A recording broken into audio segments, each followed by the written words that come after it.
You know, some stories don't start with a bang or even a word. They begin with a kind of silence. This is an exploration of one of those silences, and of the child who walked out of it. And it all begins, as so many important things do, with a question. Just a simple question asked on a quiet night under stars that almost seemed to be leaning in to listen. The person who heard this question, his name was Elias, and he wasn't your typical map maker. His work wasn't to chart the world as it was, but as it was felt. He was drawing maps of the heart, of memory, a geography of the soul. Now, the child who asked was named Aerin, and his origins, well, they weren't of our world. He came from a place built from the very fabric of thought itself. He was from a realm called Lunareth, a place held together not by gravity, but by remembrance.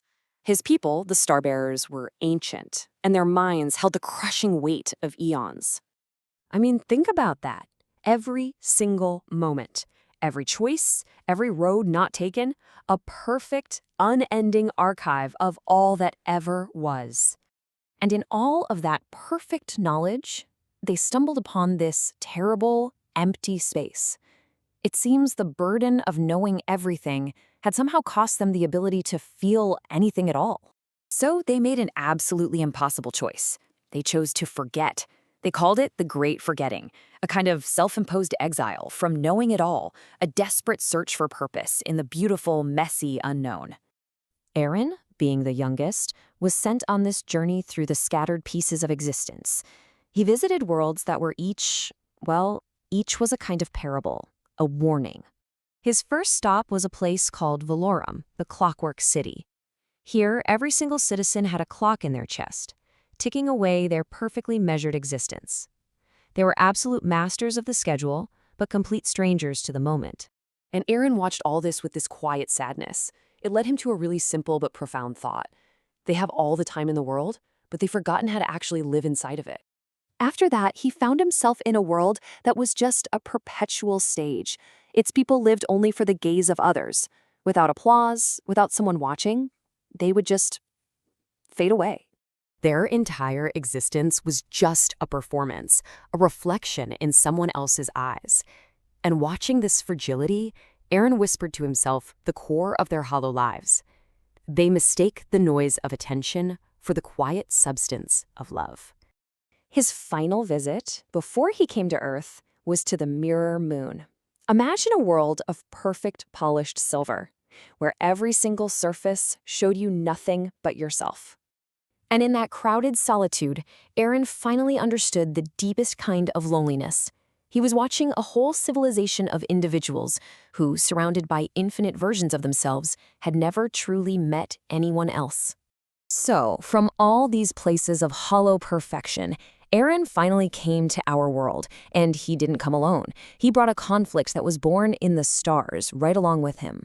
What he found here was just a stunning contradiction. Earth was flawed. It was chaotic, and it was filled with this messy, vibrant beauty that he had never seen anywhere else. It was imperfect, and because of that, it was alive.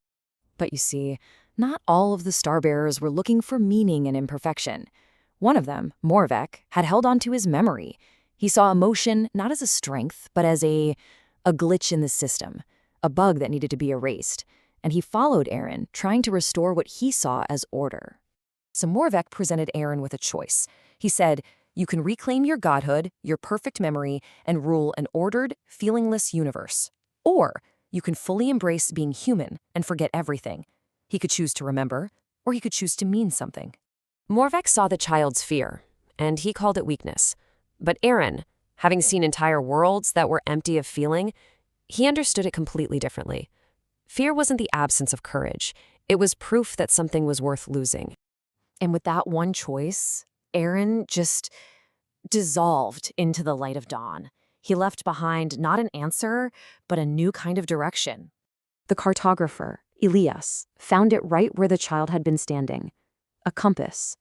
But its needle wasn't looking for a magnetic pole. It was looking for purpose. It just spun and spun, asking its holder a silent, constant question. What is your true north? And Elias, he understood. His work completely changed. He stopped mapping forgotten dreams. and started mapping the things that actually create them. He drew the coastlines of courage, the topography of love, and the vast, uncharted territory of simply asking why.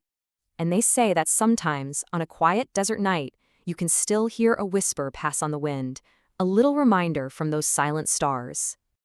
You know, stories like this don't really end. They just sort of fade into the background, waiting.